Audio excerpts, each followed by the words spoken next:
Hey guys, welcome back to the garage, and today we are going to stop messing with Marty the Miata for a bit and go back to working on the Datsun because it needs to get the hell out of here. I haven't decided 100% if I want it media blasted or do a acid dip. Whichever choice that I make, it still needs to be put on wheels so it can be loaded up onto a trailer and be shipped off to whatever shop that's going to be doing the work. But even before we can put it on wheels, we still need to finish actually disassembling the car down to just the metal, which means taking off little things like all of the plastic clips and accelerator linkage and the various bracing that I put in and the windows, which you guys convinced me to at least give it a shot on my own, even though I have my doubts about that. So if I end up breaking it, that is completely on you guys. I'm not confident about this at all.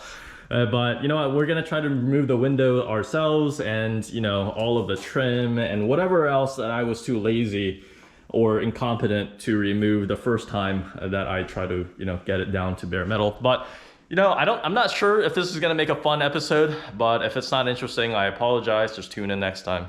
Let's get to it.